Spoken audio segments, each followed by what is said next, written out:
during the entire campaign. We scored the candidates' proposals.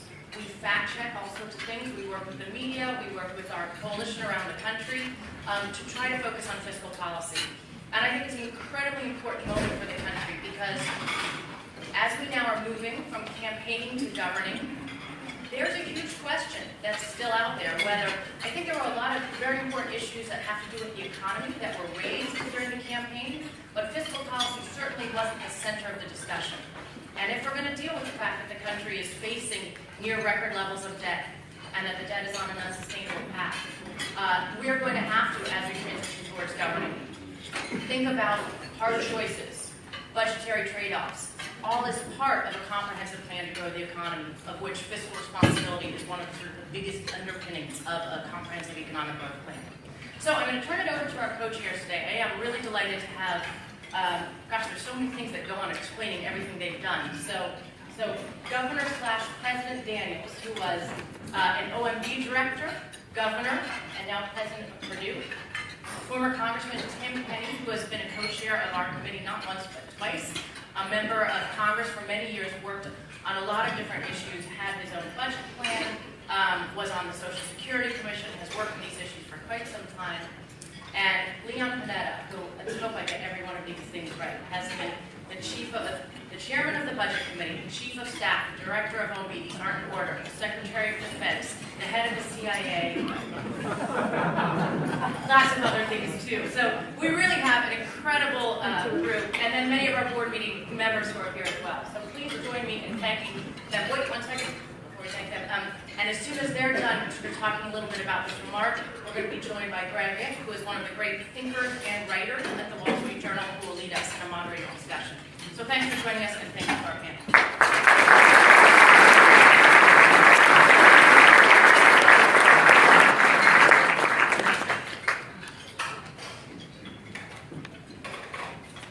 Thank you very much, Maya, and ladies and gentlemen, thank you for coming to this session. I want to, first of all, thank Maya for her leadership on the committee and for the great work by the staff on the report that we are presenting to the President-elect.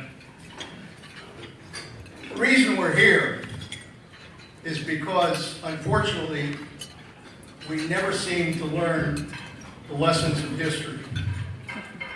I think it was 28 years ago when I was chair of the Budget Committee. And at that time, President-elect Bush was elected and asked that I come to the Vice President's house to brief him on issues involving the budget. And as you'll recall, he ran on the promise of read my lips when your taxes. So at the time I presented to him the concerns about the need to focus on what was a growing deficit at that time and a growing debt. And I said to him, Mr. President, whatever your priorities are, whatever you want to do as president, you will not have the resources to be able to commit to those priorities unless you deal with this issue. And unless you're willing to make the tough choices that have to do with fiscal responsibility. And the President, to his credit, said, recognizing politics of what he'd just been through, nevertheless said at the time that he realized the importance of dealing with the deficit, and that at some point he hoped in the course of the administration that he would have the opportunity to be able to come to some kind of budget agreement that would deal with that. And to his credit, we did that. As some of you may recall, and there's some familiar faces in this audience, we went out to Andrews Air Force Base and spent a few weeks out at Andrews Air Force Base with the key members of Congress and with everything on the table. Everything on the table. Discretionary spending, defense spending, entitlement spending, and taxes. And it was not easy. It never is. But we went through a difficult negotiation the Democrats came forward and presented spending savings, largely out of entitlement programs. And as a result of putting down about $250 billion in savings, the Republicans were willing to deal with tax increases and put those on the table. We passed that budget agreement. It was a tough budget agreement. President Clinton followed up in his budget with a budget that was very similar, $250 billion out of spending savings, $250 billion out of taxes. And as a consequence of those two agreements, plus the additional agreements that were made in the Congress to lock in some of the targets that were set by those agreements, we achieved a balanced budget. Not only did we achieve a balanced budget, but we achieved a surplus. And today, 28 years later, we are back in the deepest hole facing a president of the United States in our history. And this president is facing the largest debt burden in the history of this country, with the exception of maybe what Harry Truman had to face after World War II. In the instance of Harry Truman, it was pretty clear that once we got out of the war, that line was going to turn down. In this instance, there is no indication that the line is going to turn down. As a matter of fact, it's on an unsustainable path that will ultimately double the $20 trillion debt that we have and take us to $1 trillion deficits within the next few years, if not sooner, depending on what the President and Congress do. So, we are facing a situation with the new president coming in which he's got to face the same choice that President Bush faced, and that President Clinton faced, and that others have faced. Which is, do you make the tough choices to fix this and be able to provide for a future for our children, for the country? Or do you ignore the choices that have to be made and jeopardize our future? That is very simply the challenge that will face the new president. We lay out a number of recommendations. The first recommendation is that the president has to bring this issue to the American people. If we're going to get anything done, chances right now, let's not kid anybody, chances right now are very tough. From a political point of view on both sides, both Democrats and Republicans. But to make that change, we've got to convince the American people that this is an important issue that needs to be dealt with.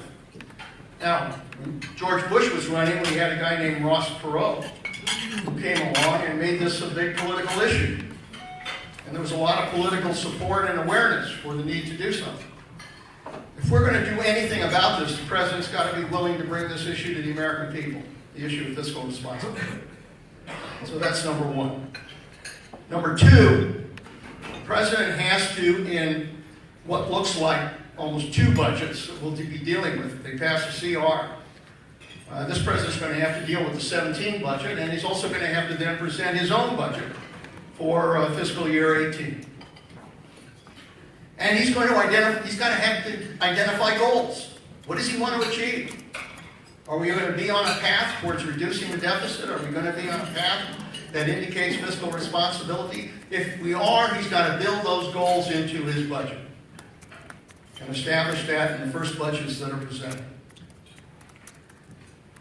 And the third recommendation follows that if you really want to get this done, there is no other way to do it but to sit down in a room with the key players, put everything on the table,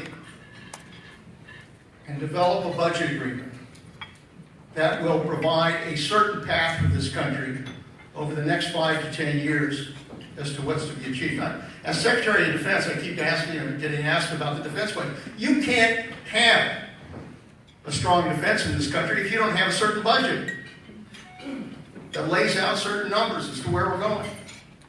It's impossible. So we need that. And very frankly, at a time in this country, we've been relying, because of nothing happening on the fiscal front, we've been relying on monetary policy. And you can't do that in our economy. It takes both, obviously, monetary policy, but it takes fiscal policy as well. And when Bill Clinton did it, the combination of fiscal policy and monetary policy helped ultimately produce a strong economy. So, those are all the things that, that a new president needs to do. But most importantly, let's face it, this is a test of leadership. I often tell the students at our Panetta Institute, if you want to, in a democracy, we lead either by leadership or by crisis. If leadership is willing to take the risks associated with leadership, then we can control crisis and certainly try to eliminate crisis. But if leadership is not there, we will govern by crisis. And too often today in this area, we are governing by crisis. So that's the issue that the new president will have to confront.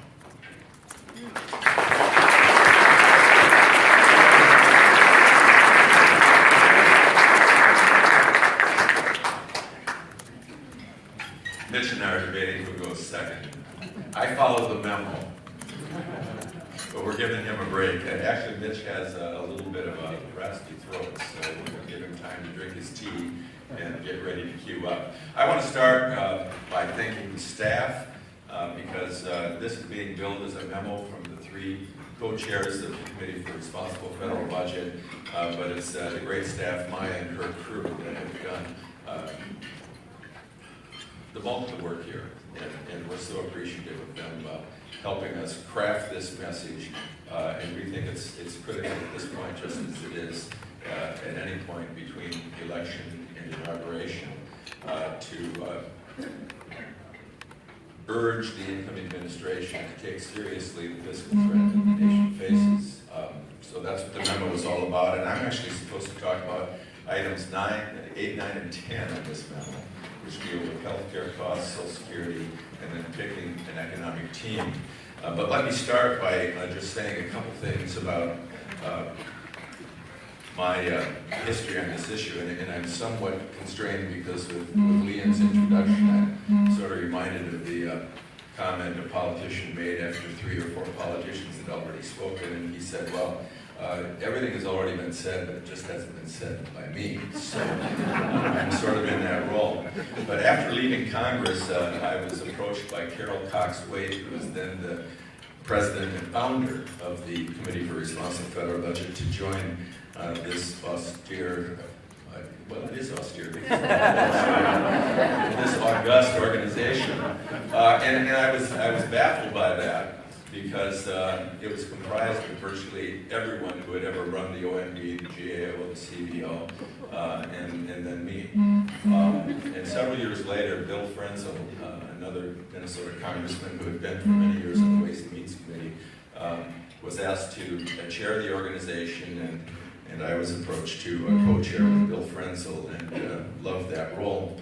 I stepped away for a few years, but after Leon left the Clinton administration, he was asked to join Bill Frenzel as co-chair of the organization. And then when Leon was called back into service by the Obama administration, I resumed my role as co-chair, and now here we are again. So I always feel like I'm in high clover, because I get to work with the likes of Mitch Daniels and Leon Panetta and the rest of the members of the board. Let me say this about the Andrews Air Force Base affair, because I think it's instructive about how we have to approach these issues. That was a White House, Senate, and House effort. So all of the major players in both political parties were engaged in that negotiation at Andrews Air Force Base. I remember Bill Frenzel telling me that the only problem with the negotiations, one of the reasons it took so very long to come up with their package of recommendations, was that there was a dessert table sitting near the conference table, and people just spent more time at the dessert table than they did negotiating. But even though we had the Bush White House, Democrats and Republicans in both the House and the Senate leadership involved in that negotiation, it was still a hard slog. They came back with a recommendation, and it initially went down. One of the participants at that event, whose name shall go unmentioned, decided that he would lead the opposition to passage, and that led a majority of the Republican caucus to vote no. When we saw the votes going up in the board, what had been a majority of Democrats prepared to support the deal, then turned and voted no. So a majority of both caucuses voted down the first deal. The same group reassembled, came back with a second package, which then was approved. So even under those circumstances, with everybody around the table, everybody trying to move toward the same goal, it's not an easy thing to do. So it does take leadership, and I think that's the importance of Leon Panetta's remarks, is to remind us that leadership is the key element on this issue, and it really has to start at the White House, which is why this is a memo to the new president. 8, 9, and 10, healthcare. What did we hear on the campaign trail? We heard that the Affordable Care Act would be repealed and replaced. Okay. So what's the plan? We didn't hear. Almost as concerning, we didn't hear one word about Medicare reform. Not one. So these issues clearly have to be addressed. An opportunity will come with the passage of a 2017 budget resolution, which then could set in place an opportunity for reconciliation. And then subsequent to that, the passage of a 2018 budget resolution, which then would set in place another opportunity for reconciliation. Something can happen on health care in one or both of those efforts. But what? What is the big question? I said at the time of the passage of the Affordable Care Act that it was all about access, and nothing there seriously addressed cost control. And I think as we've seen the implementation of the Affordable Care Act over the last several years, we're coming now to understand what a mistake it was not to link cost control to access, because these costs are going up and up every year. In Minnesota alone, 24% increase in premiums on the exchange. So that's the government subsidized program. But other aspects of the Affordable Care Act have led to 40, and 50, and 60% increases in the individual market in our state. You can say it only affects 5% of the people, but these are folks that have to buy in the individual market, and the implications of the law have led to huge increases for them.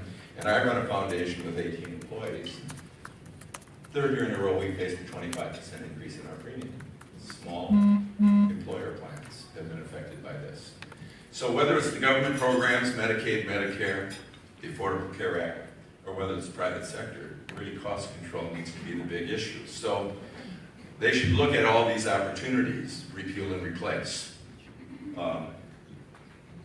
and revising our Medicaid plan. If you want to block grant at the states, there are lots of options. What you need to think about, what are the policies that we can implement hand in glove with any of these reform efforts that deal with cost control in our healthcare system as it affects both public and private healthcare costs. So that's number one. Number two, Social Security. Payroll taxes no longer cover annual Social Security payments. So we're dipping into the trust fund. And I won't even get into the fiction of a trust fund that's been spent. But it does place the first priority on any tax dollars, because until we replenish the dollars we borrowed from the trust fund, it is an obligation that we're going to honor. But by 2030, we'll have only 2 workers for 1 retiree. And by 2034, when all of those trust fund dollars have been repaid and spent out, we'll only have enough annual tax revenue to support 79% of the promises that we've made to our retirees. It's often been said that demography is destiny, and that certainly applies to the Social Security program. It also applies to the Medicare program. Here again, our recommendation is what's been done in the past in this issue is probably a template for what can be done again. The Greenspan Commission back in 1982-83 took this off the radar screen. I ran for Congress that year, got elected in a Republican district that had only elected one other Democrat since statehood, and that Democrat served one term. But Social Security was not a big issue of debate in that campaign because the commission was working toward a solution, and all candidates had to say is, we're going to respect the recommendation of the commission. Bipartisan commission, buy-in from the administration, the House and the Senate, both political parties.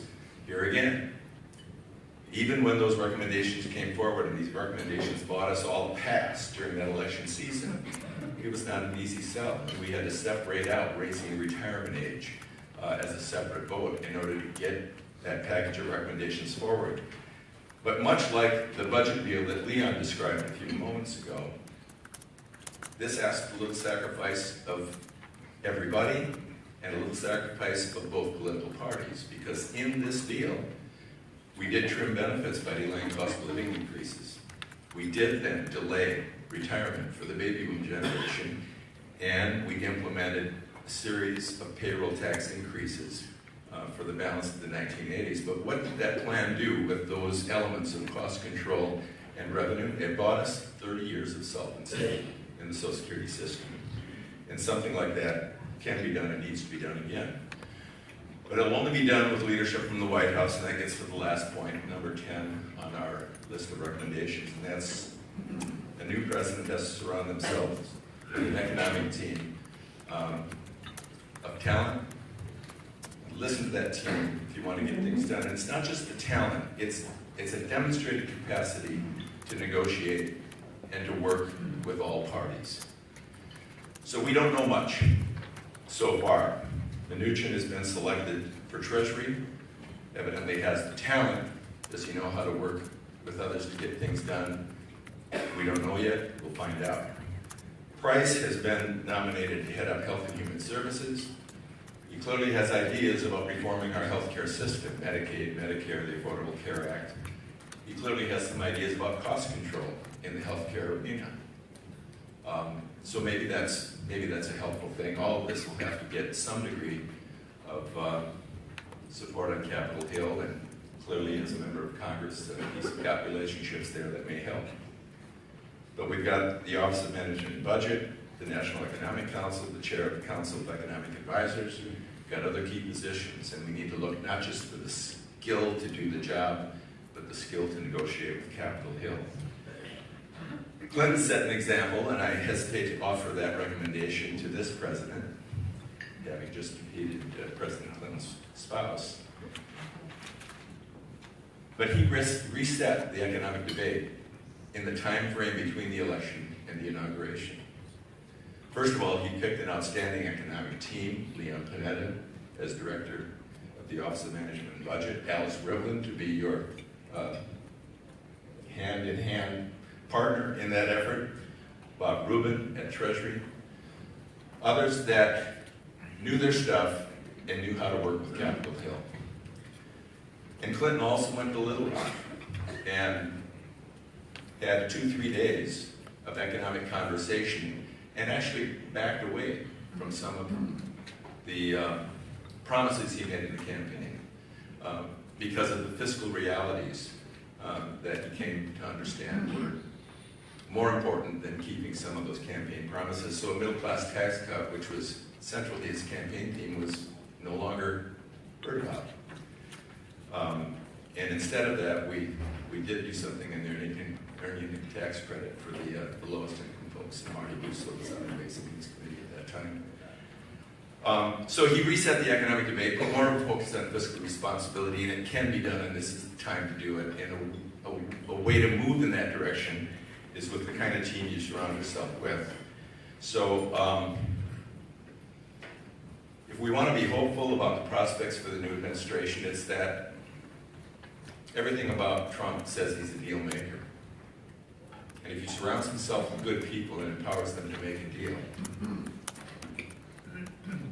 maybe fiscal responsibility is in the offing.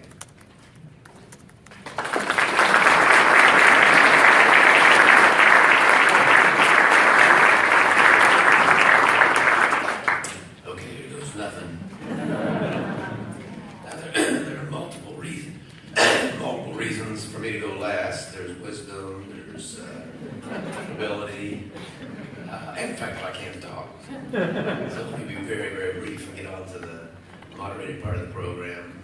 Obviously, I associate myself, as they say in this town, with the remarks of my distinguished colleagues.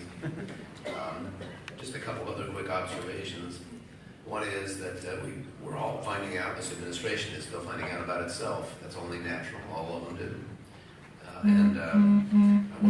One of the few things we know at this point is that there's a strong appreciation that this country cannot succeed economically, socially, and certainly not fiscally. It's stagnated at 1 to 2% growth. And it's a sine qua non for progress in multiple areas. And they've placed apparently an immediate priority and premium on that, and that's great. Because everyone in this room knows that there is no path to a fiscally acceptable position, even over time, unless we see a reactivation of much stronger growth. And let's just hope that they find the combination of policies that will do that. I hope as they search for that, they will realize, if they haven't thought sufficiently about it now, that debt itself is a huge brake on growth. It's not just the consequence of slow growth. It is an enormous impediment to long-term growth in this country. And it has to be in some sequence, in some significant fashion, a part of their, I hope, sustained 4-year effort to bring faster, more vitality and opportunity and faster growth in the American economy. Last thing I'll say is just that I've been waiting, I've said at least 2 elections, like presidential election cycles. This country cannot wait out another presidency without getting serious about this problem. And we're in round 3. I'm pretty sure I'm right this time.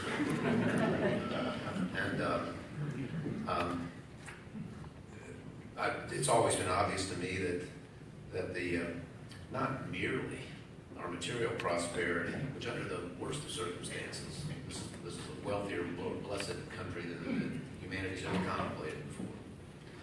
But the continued viability of our democratic institutions relies heavily on our economy continuing to deliver on the American promise. I'd love to believe that Americans support our institutions, consent to the governed, rule of law institutions, because they all read the Federalist Papers and absorbed this brilliant set of theories. But we all know that what has drawn Americans to these shores and what has maintained unity in this country, prevented class warfare, fostered enduring commitment to freedom and its institutions has been our consistent delivery, the system's consistent delivery on greater opportunity, one generation having a chance to do better than the last. And so, to me, there are even greater stakes now involved than maintaining ever better economic conditions for Americans. But more important even than honoring the basic, I think, stewardship responsibilities of government, not to exploit the president and leave greater problems to whoever succeeds you. But issues that can legitimately be framed as moral. And so on behalf of the 30,000 young people that I get to hang out with every day these days, and all their counterparts elsewhere, everyone here knows the disservice, the intergenerational injustice that we will do if we don't fix this, if we don't go to work on this problem soon. And it is worse than bad economics. It is worse than bad fiscal stewardship. It is immoral by any fair definition of that word to borrow money in gigantic quantities, spend it not on investment in the future, but on current consumption, to design systems, including our most recent healthcare system, which by their very essence demand that the young further subsidize their elders and then leave the mess that these innocent young people to clean up. Now, the president-elect didn't cause this problem, but I think he is that president for whom it will not wait another 4 years. And so I'm proud to be associated with this group. I think it's set of humble suggestions, modest suggestions that we've just made is one that can be accommodated to the program as it begins to take shape with this new administration. Everything does not have to be done in January and February and March of year one, but I hope everything needs to be done, be fully contemplated and attempted in its proper time and sequence in a synergistic program that produces both growth and more moderate and sustainable debt levels over time. And I appreciate the chance to be here and to be associated with people who've been in that trench longer than I have. Thank you.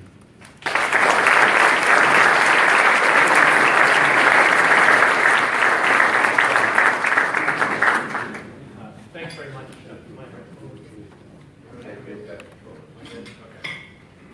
thanks very much. Great introduction. Let's get started on trying to market thoughts to market, because it's obviously been a busy couple of weeks for the new administration. Number one in your list of priorities was for the president to use the bully pulpit of the position to emphasize the importance of fiscal consolidation and have a pathway there. And so I'd like to actually get the views of all of you, offer an interim report card of this administration on that front. Now, just to tilt the answer a little bit, I'll sort of bring up the interview that the first two members of the economic team gave yesterday, Steve Mnuchin and Wilbur Ross, Treasury and Commerce Secretary nominees respectively on CNBC. And they talked about a lot of stuff in that interview. They talked about tax reform, they talked about Dodd-Frank, they talked about the mortgage market. Not once did they talk about the debt or the deficit. So not a lot of talk there. I don't recall seeing any of those things make it into the President-elect's Twitter feed recently.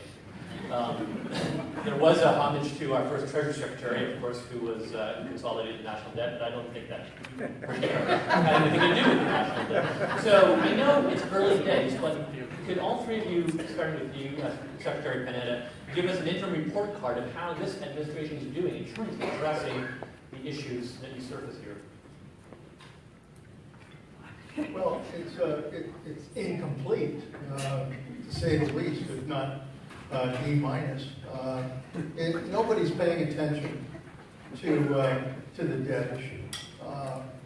And the fact is, for most of this campaign, the reality is that while it was mentioned a few times, mentioned by the President-elect, mentioned by Secretary Clinton, the reality is that it was not one of those driving issues that was constantly raised with the American people in terms of the problems and the threats that were involved. So we're at a time when, frankly, neither party, my own party, the Democratic Party, or the Republican Party, seems very enthused about having to take on the issues that you've got to take on if you're going to deal with the debt. So as a result of that, you don't hear a hell of a lot about the debt and the dangers involved with the debt.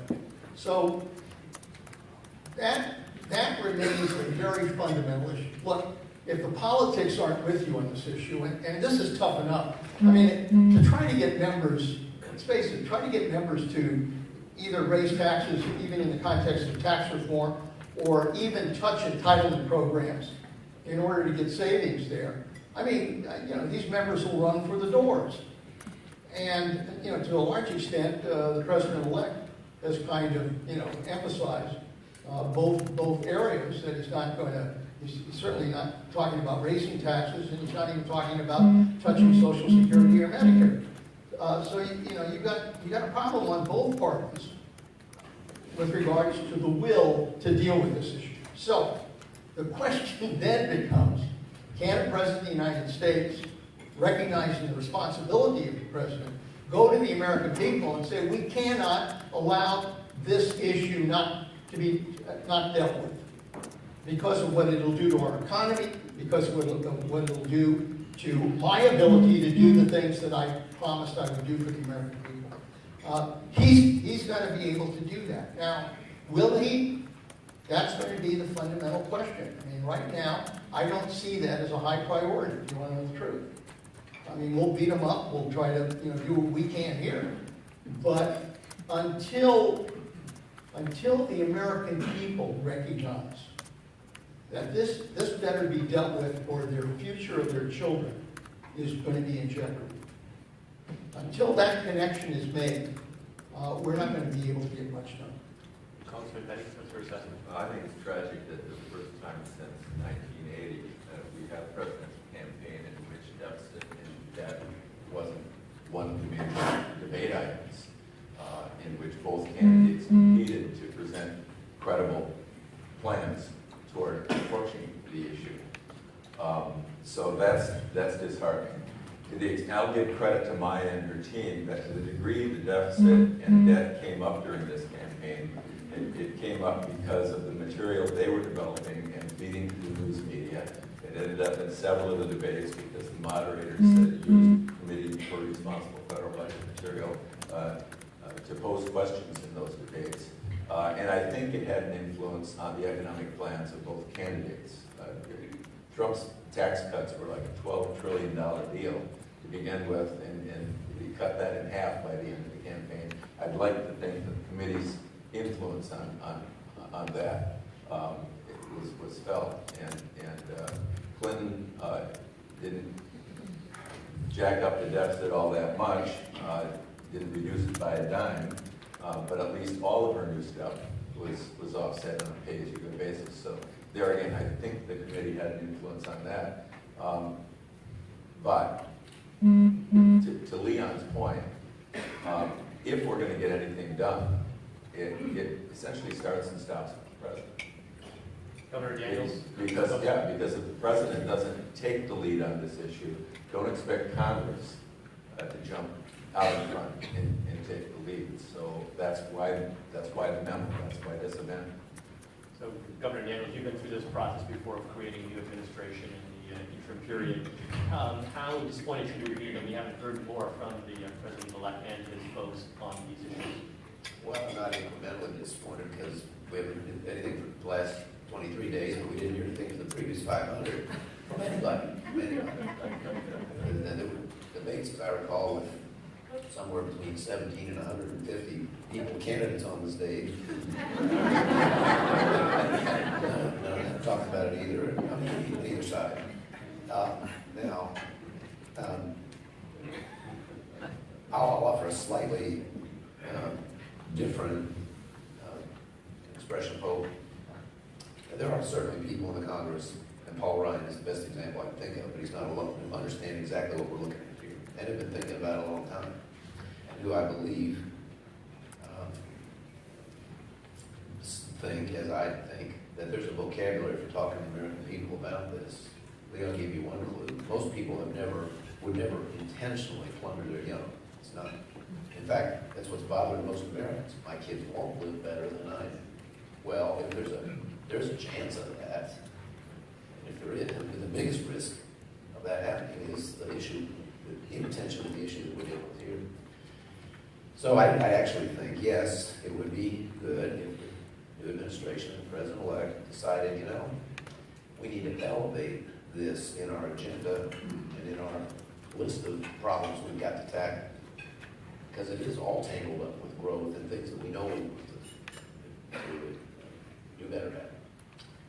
But I wouldn't wait on that. I do think there's some hope, I think, that in the action with majorities in both houses, they're very happy, sure to have that there may be some agreement, some meeting of the minds, which does elevate this issue, and let's hope that happens. If I could just, I'm not sure, I think we all understand the possibilities of, both parties sitting in a room and doing what was done in the past in terms of an agreement probably launched up. I would think the real test of whether or not this is going to be an issue or not is going to come up very early with regards to infrastructure and whether or not you're going to pay for the infrastructure bill that's done. I mean, if both parties decide just to borrow $1 trillion in order to put into infrastructure, that'll send a hell of a signal as to where they're headed. If, on the other hand, they struggle with trying to come up with some way to pay for infrastructure, I think that'll be an important signal.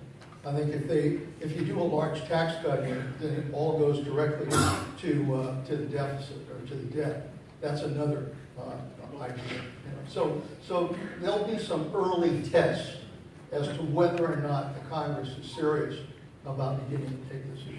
But if I could, Governor Daniels, if I could come back to you for a moment, because I think one of the reasons the markets have been so euphoric about the possibility of fiscal stimulus coming is because it's going to be one-party government. The Republican Party controls the White House and both chambers of Congress. And I think one of the interesting questions we're going to have is that, like, the Republican House certainly has been very, very hard on the Obama administration about the deficits and debt that have accumulated, right? But one suspects, or one wonders, whether their hawkishness on the deficit will disappear once one of their own is in the White House. In particular, where they'll have quite a bit more accommodating view about deficits that are caused by steep tax cuts, as opposed to deficits that are caused by spending increases. What do you predict, and would you advise your former colleagues on the co-partists on the Hill to not change their view on those things? I don't know what to predict.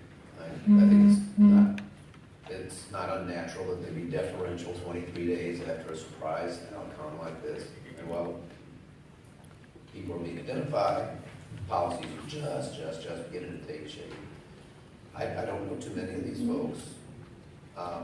Been lots of turnover in the many years since I served my second sentence in the federal government. But the ones I do know or have observed are, you can disagree with their principles, but these are very firm people, very firm principles. Sometimes fault are being too much so. So I wouldn't be too quick to assume that they'll suddenly change their spots. I would expect that at least a lot of them, people to whom I'll run in, for instance, would not only have to be somewhat responsive, but maybe will want to be responsive, as I intimated a minute ago, will raise these very same issues that we've talked about. Congressman, what do you think? I mean, the Democratic Party obviously has limited leverage as a minority party, but do they have some leverage, and how do you recommend they use it in the upcoming budget process? Well, I think we can count on them to put the brakes on tax cut to the extent that they have power to do so, especially in the Senate. If this is not handled through reconciliation, and it's very hard to move the tax legislation forward. So that's one. But I think on other issues like cost containment, they may have some leverage on that issue in terms of working with Republicans on cost containment, so long as some structure of the exchanges for low-income folks to access health care are maintained. There may be some leverage that they can apply there to keep some of the Affordable Care Act structure in exchange for agreeing with Republicans on cost control. So I do worry about infrastructure because I have a sense that the administration feels that we've got low interest rates, now's the time to borrow. And I fear that Democrats, because this is all about public works, may not mind borrowing the money for that purpose as well. So that might be the real challenge. And I agree with Leon, that could be an indication. I've often joked that very often when there's a budget deal that's worked out, as there have been extra sessions in years past, it's often the worst kind of deal, where both sides get more spending and the deficit gets set aside. And I fear that could happen on infrastructure. But on the other two issues, I think if they want to apply some fiscal pressure, they certainly could and should. Okay, I just make a comment about what really concerns me. Most of the people, there are a lot of familiar faces here who have seen Washington at its best and Washington at its worst. The reality is, I had the honor of seeing Washington when it worked. And when Republicans and Democrats are willing to sit in a room and be able to negotiate, be able to agree on issues, and then try to decide what to do about it. My great fear right now is that because truth is a victim. And during the course of this campaign, and it continues to be a victim, not only in this country, but around the world, that there is an inability to agree on the facts as to how much of a danger this is. And if everybody is clouding their minds and not even agreeing to the basic facts, how can you then expect people to really then sit in a room and do something about something they can't even agree on the truth of? And that's a real problem. And it's part of the atmosphere we're in, where if people can't even agree on the fundamental facts, how the hell do we expect to get anything done on an issue of this, of this enormity? Congressman Penny, I want to come back to you for a second on the specifics about what you want the administration and Congress to do. And the question of entitlements, you talked about this in your opening remarks about it needing to deal with Social Security and health care. So I'm going to sort of like portray the hypothetical meeting that you have with President-elect Trump. Everybody knows on both sides of the aisle that Social Security and Medicare are on an unsustainable path. You didn't talk about it much on the campaign trail, but now's the time to talk about how you're going to bring those costs under control. And the president will respond to you, says, Mr. Penny, thank you very much, but I carried your district by X percentage points. And I did that in part by telling those people who voted for me that I wasn't going to cut their Social Security and Medicare like everybody other guy, including Paul Ryan, who lost 4 years ago, did. So explain to me why I should do that. And I think that that's a reasonable point, because there are people hurt out there. These are people who have relied on those programs. And one of the messages that you read from the election is that these are people who wanted folks in Washington to pay attention to them and worry about their priorities. You get a sense that those people, that the priority for those people, and therefore Mr. Trump, is not entitlements. So what's the next part of that conversation? Well, that's why I said in my remarks and in my response to your first question is to restart the president, because it does make it far more difficult if the president doesn't take this issue seriously. And between now and inauguration is the opportunity to kind of reset the debate, retest the debate. So it depends on who he gathers around him and who he listens to, and we ought to be watching and reading those tea leaves very carefully. It is a tough sell because in southern Minnesota, which I had the honor to serve for 6 terms, every county in my district, save one, went for Trump between 60 and 65%.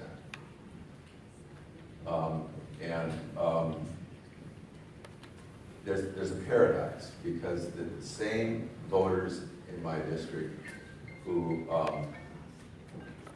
say that they care deeply about deficit reduction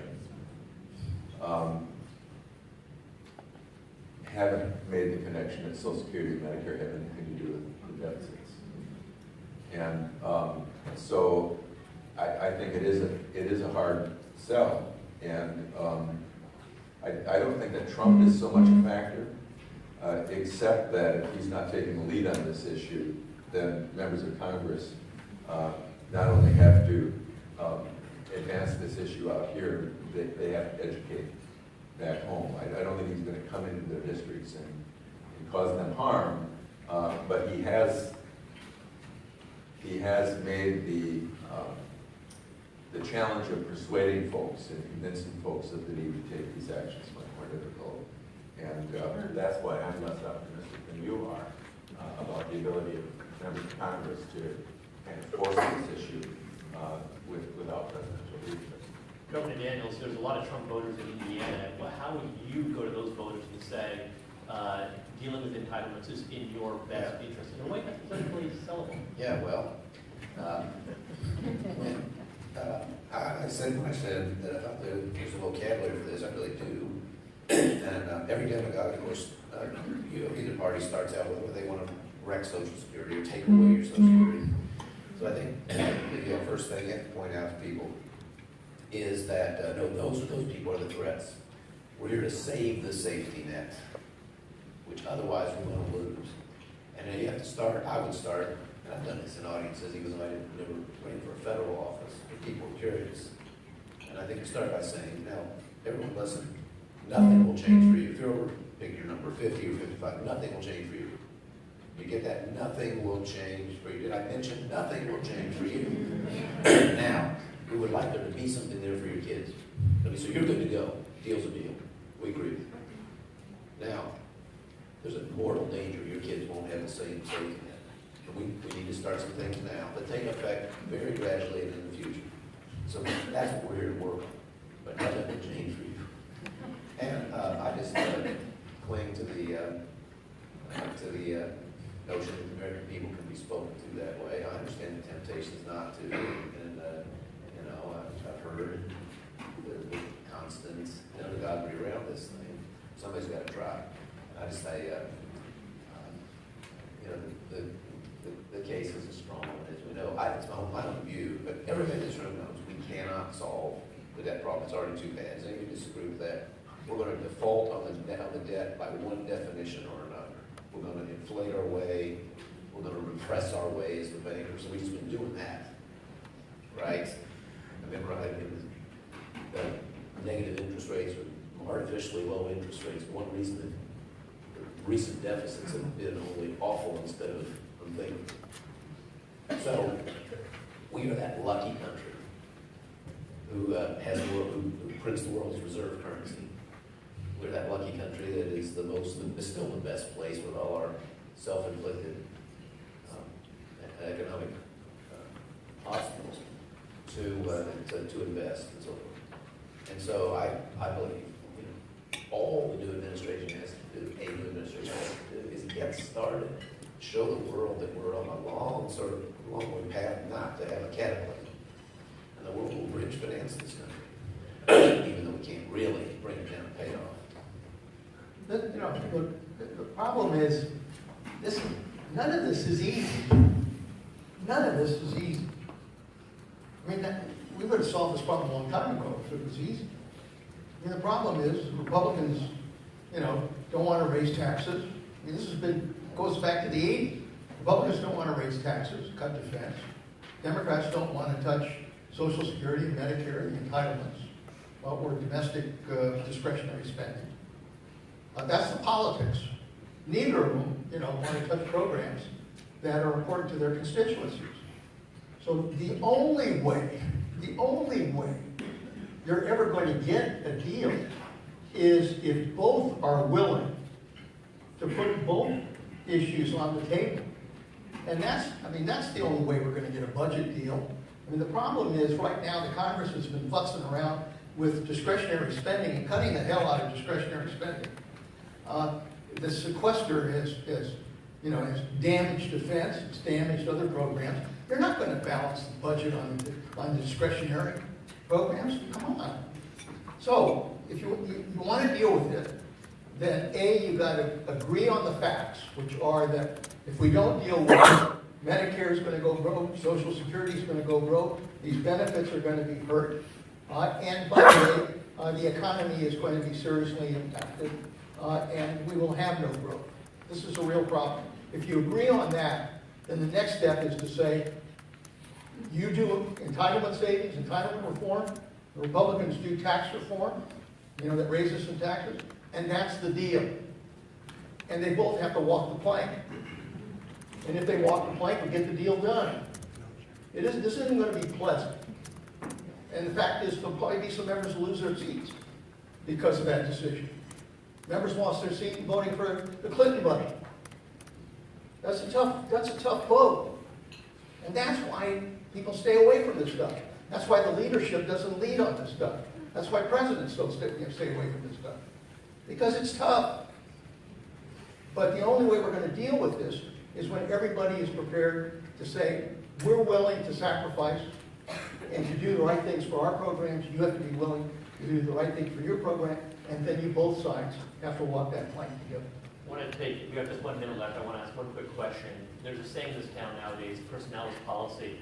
The president still has to appoint a budget director. Secretary Panetta, Governor Youngkin both had that job before. What is the one piece of advice you would give to that person that could really make a difference besides having a room to his main client, which is the president? Well, it helps if he's one tough son of a bitch. You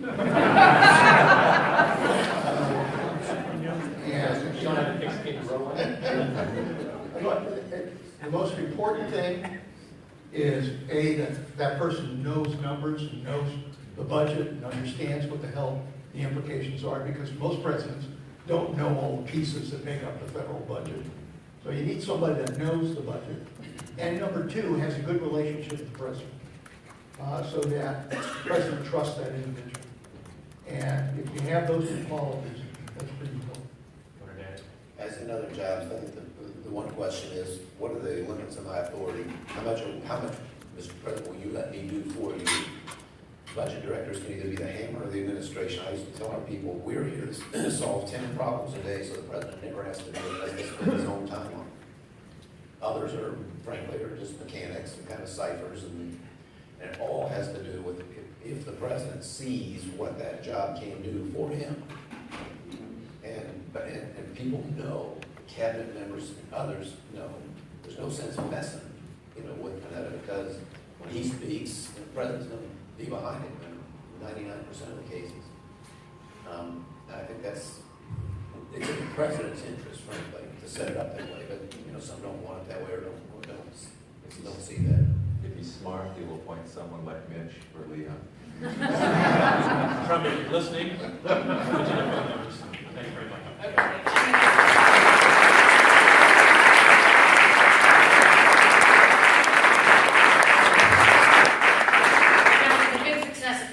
Close on time and before Governor Daniels, President Daniels loses his entire voice. So that's, I'm going to take 1 second because I thought your question about entitlements was so important. And there's another piece of it, which is entitlements weren't discussed during this election. We had people either talking about walking away from the issue or in fact expanding entitlements. When our biggest programs are 50% of the budget, and if you look going ahead, going forward, they're 75% of the overall growth in the budget. And so the fact that this was a missing issue is huge. And I think part of the answer to your question is just tell the truth. Nobody gets into this issue of fiscal responsibility because it's fun. It's not like, hey, let's talk about more revenues and cutting spending and reforming entitlements because it's such a good time. It's hard work. And the reason people are committed to it, because if you look at the numbers, you realize just how real it is. And for Social Security, Donald Trump said he was going to fix the program from waste, fraud, and abuse. Okay, that's not going to fix the program. Even if you got rid of every bit of it, that would extend the trust fund for just a few months. But what is true is that when today's 49-year-old retires, there are going to be across-the-board benefit cuts of more than 20%. Not of people who can afford them, but of everybody. And that can't be the solution. So I think it comes back to budgetary trade-offs and making hard choices and thoughtful and exhibits leadership. I will say, when I first took over this organization as president, Leon gave that same talk about it's going to take leadership or it's going to take crisis. And then I think under his breath he kind of muttered, this at a big board meeting, it's probably going to be a crisis. That is not an inspiring first day of work.